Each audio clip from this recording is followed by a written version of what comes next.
It's no fault of Elvis, he loved the song. It's not Elvis's fault, he really loved the song. Dolly Parton, America's sweetheart and a cherished figure in country music, has spent many years enchanting people with her voice and kindness. But what if we said that behind that bright smile is a story of stress, betrayal and famous fights that never received much attention? They smiled for the camera and spoke highly of her in front of others. But behind the scenes there were shut doors, harsh words and lost friendships. One singer said they would never collaborate with her again.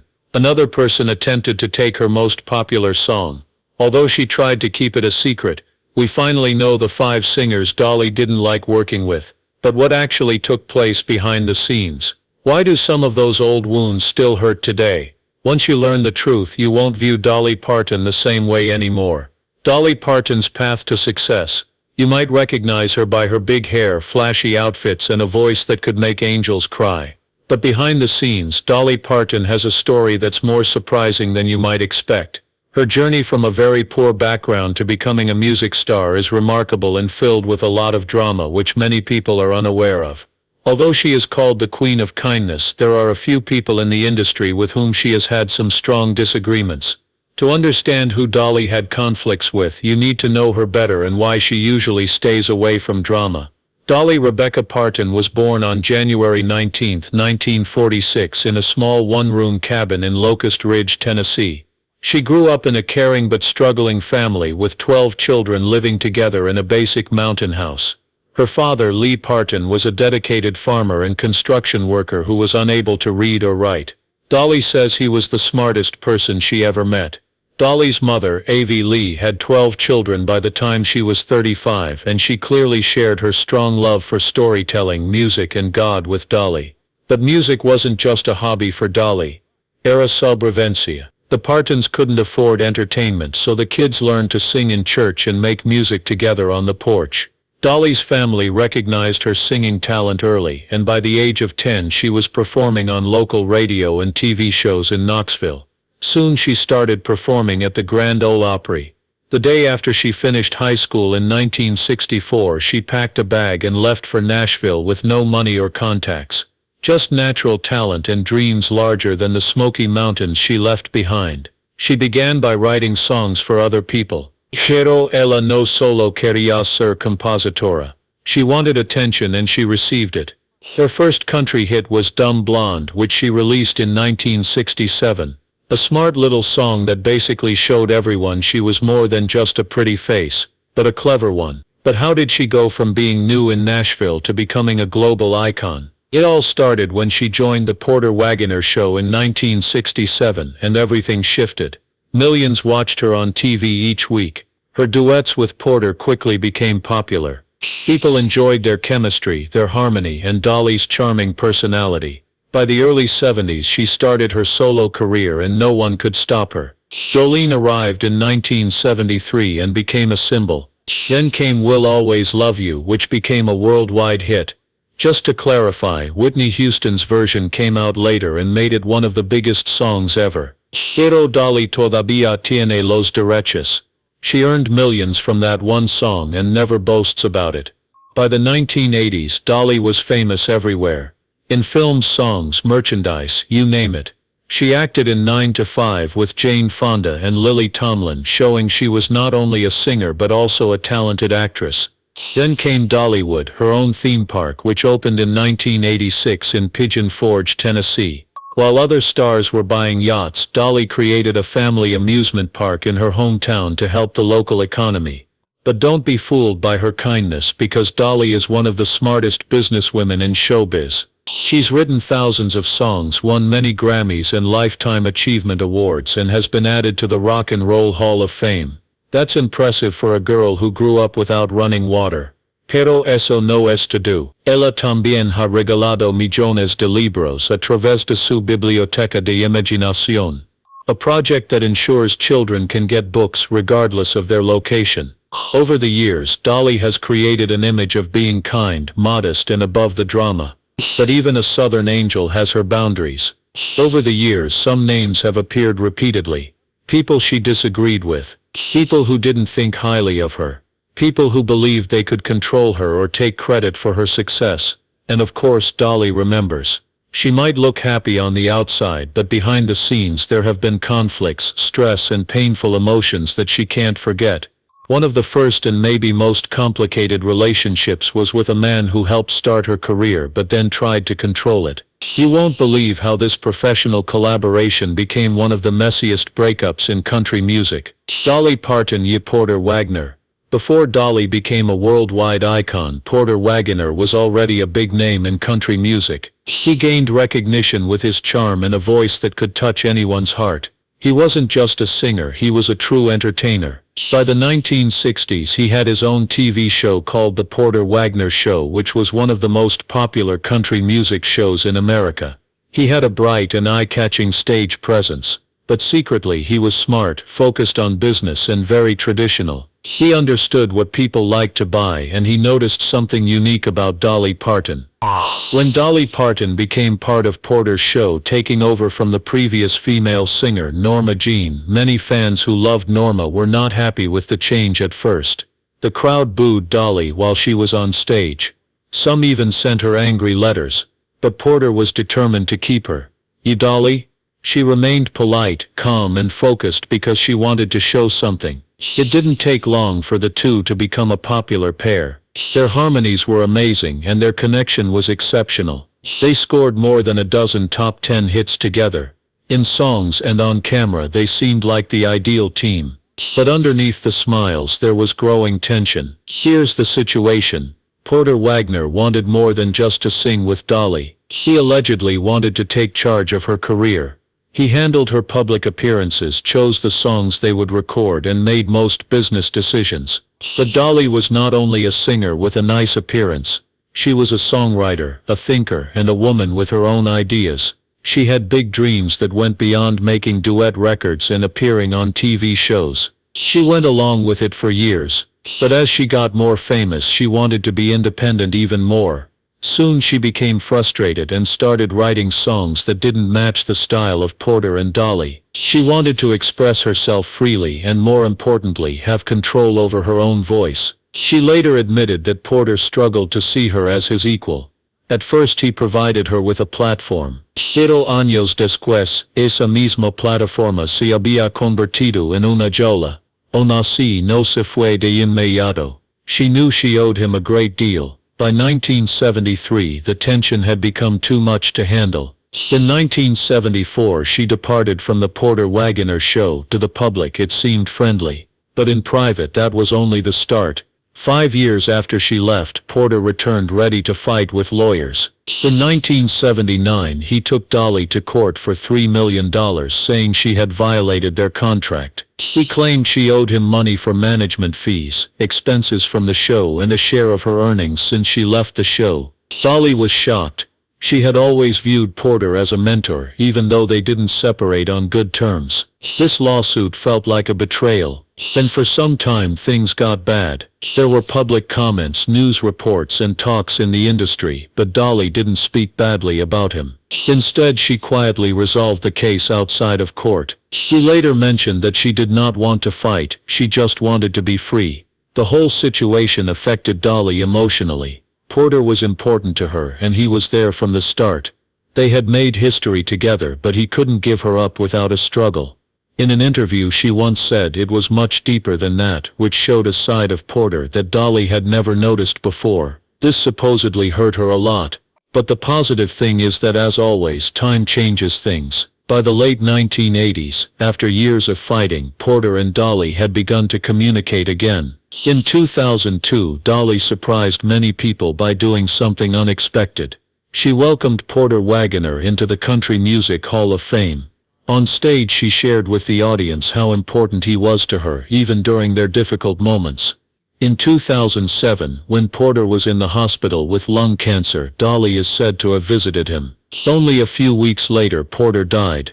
Dolly was heartbroken. She organized a tribute concert at Dollywood, not for the public or for the news, but for the man who helped start her dreams, even if he sometimes tried to stop them. This experience with Porter is one of the most complicated parts of Dolly's career, and it changed her in ways that most people don't understand. However, the next person on Dolly's list said something that surprised not only Dolly but everyone in the world. Dolly Parton, Linda Ronstadt.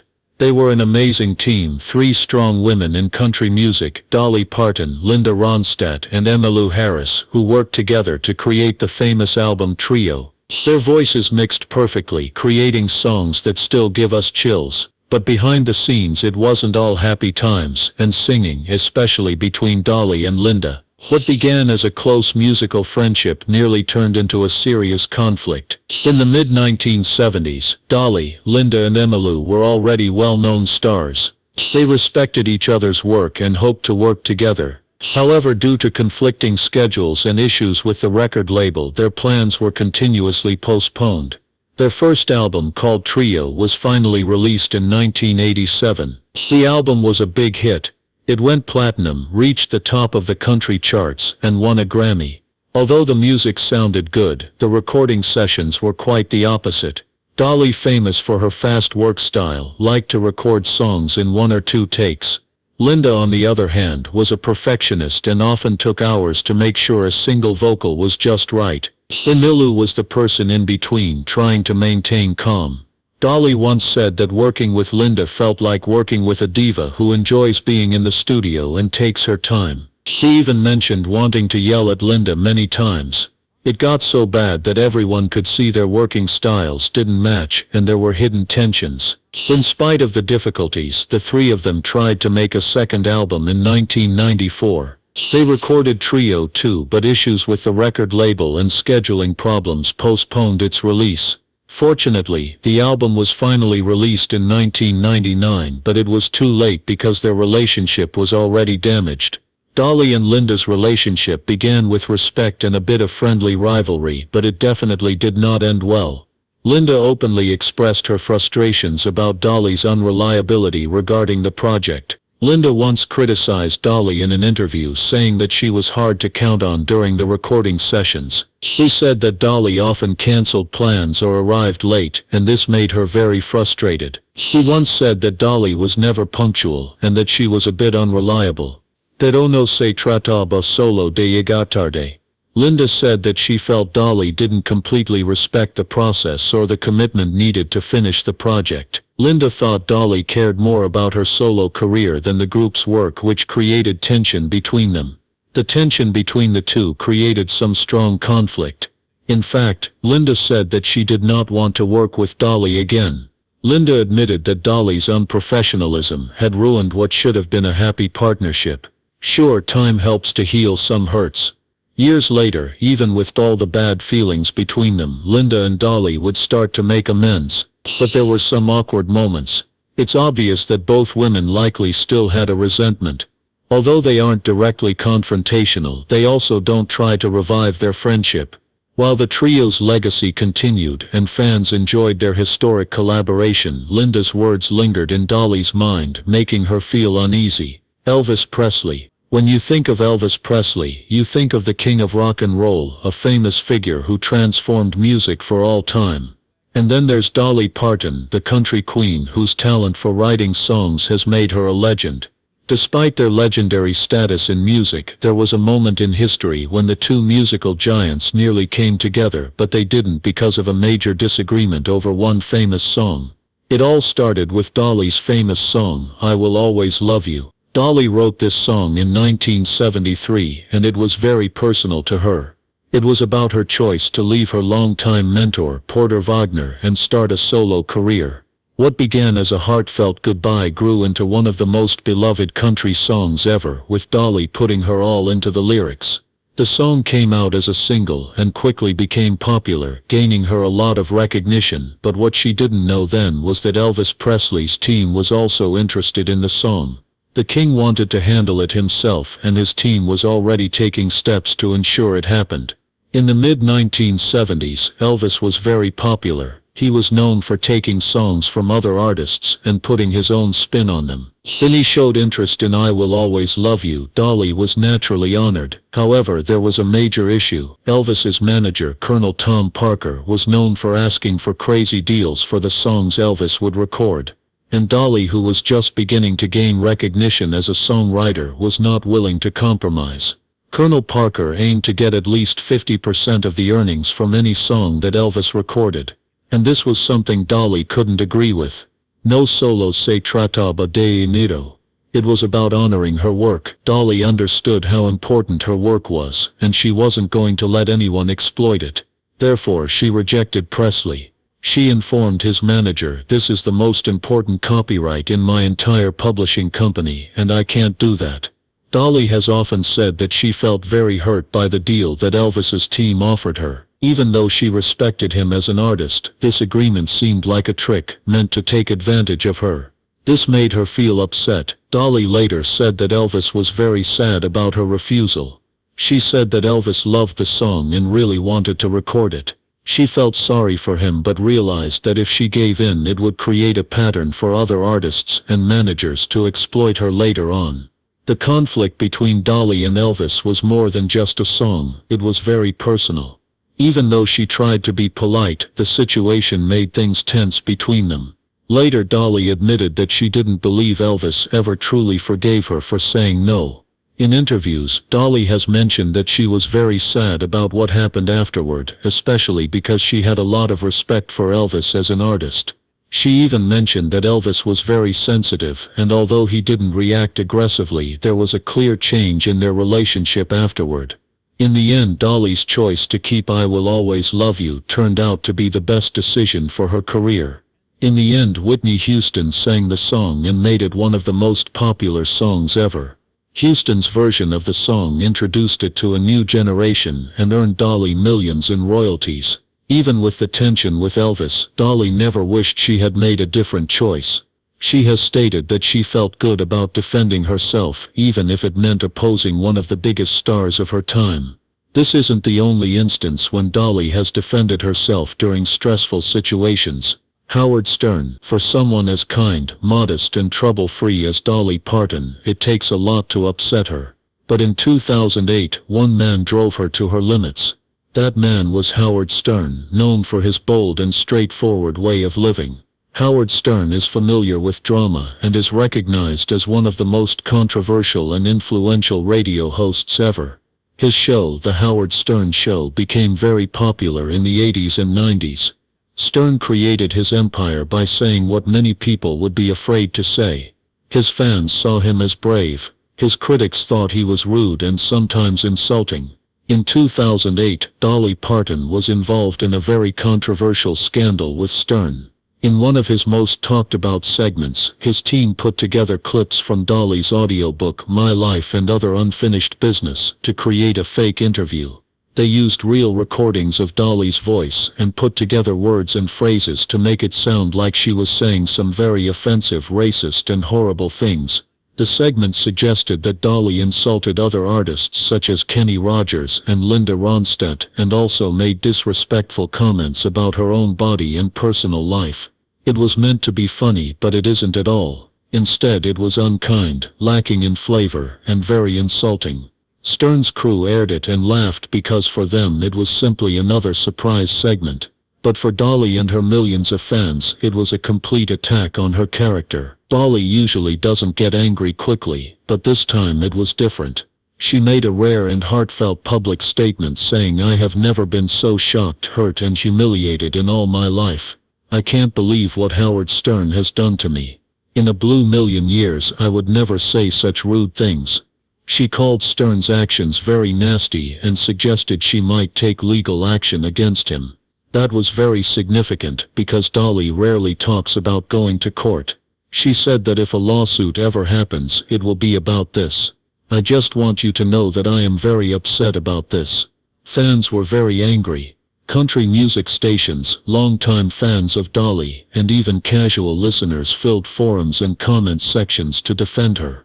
When the criticism came, Howard Stern didn't hesitate. He didn't say sorry, and he didn't show any regret either. Instead, he laughed and said it was just a joke. He said it was never intended to hurt her and that people were overreacting. For Stern it was simply a joke, but for Dolly, it felt very personal, and she didn't forgive him immediately. After that bad moment in 2008, Dolly and Howard did not speak to each other again. Dolly, as usual, chose to take the high road and never criticized Stern on TV or in the news. Instead, she allowed the public to speak for her, but the pain remained. For years, fans mentioned the argument every time. However, something surprising occurred between the two after a long time. In 2023, Dolly Parton surprised her fans by being on the Howard Stern show for the first time. 15 years had passed since the scandal, and no one thought she would enter that studio, but Dolly had a new goal. She was promoting her unique rock album, Rockstar. If there was a time to leave her comfort zone, it was now. Stern was unexpectedly polite. Il la mo una leyenda, il la yo por su energía y su voz. And for once he toned down the sarcasm. However, the tension in the room was clear. It seemed like Dolly only agreed to be on the show because she wanted to promote her album. Dolly showed again how mature she is and how she can change the story in her own way. Jeff Tweedy of Wilco believes that Dolly Parton's position in the music industry is nearly unassailable, and it seems unlikely that anyone would openly criticize her work. However, like many legends, there are always people who see things differently. Jeff Tweedy, the lead singer of the alt-country band Wilco, openly shared his views. Jeff Tweedy is recognized for his songwriting, particularly in indie and alternative country music. He gained attention when he openly criticized Dolly's songwriting and its role in the wider music scene. What happened next was a tense moment between two musical forces, making Dolly very unhappy with the comments. The drama started when Jeff Tweedy gave an interview and talked about Dolly Parton and her songwriting. Tweedy recognized Dolly's important role in music history and her influence on country music, but he quickly criticized the quality of her lyrics, saying they were superficial.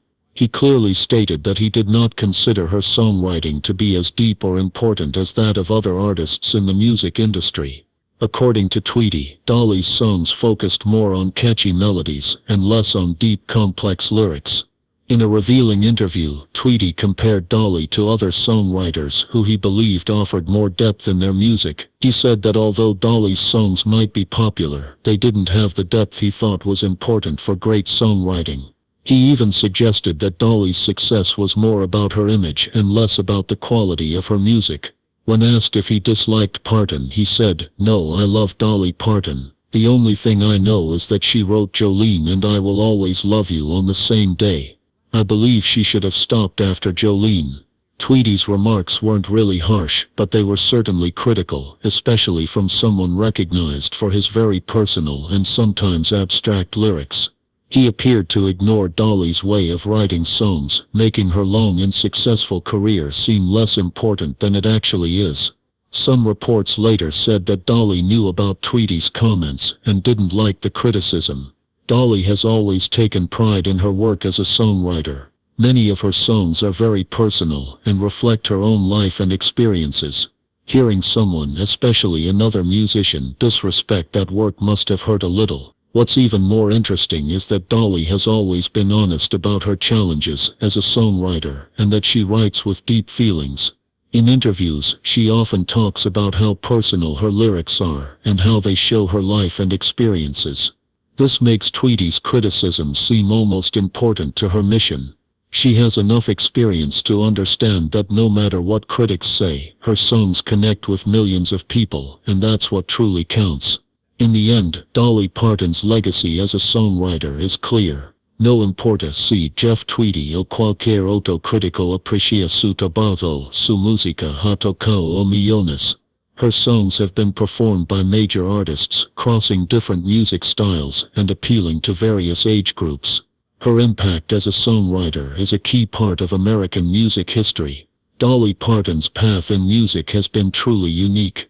She's faced many disputes and had to deal with criticisms from people both inside and outside the industry. But she has handled everything with the grace and strength that only a real icon can show. Que piensas tú? Which of these conflicts had the biggest effect on Dolly's career? Please share your thoughts in the comments below. If you enjoy exploring the exciting details of celebrity lives, make sure to like, subscribe and hit that bell icon so you won't miss any new videos.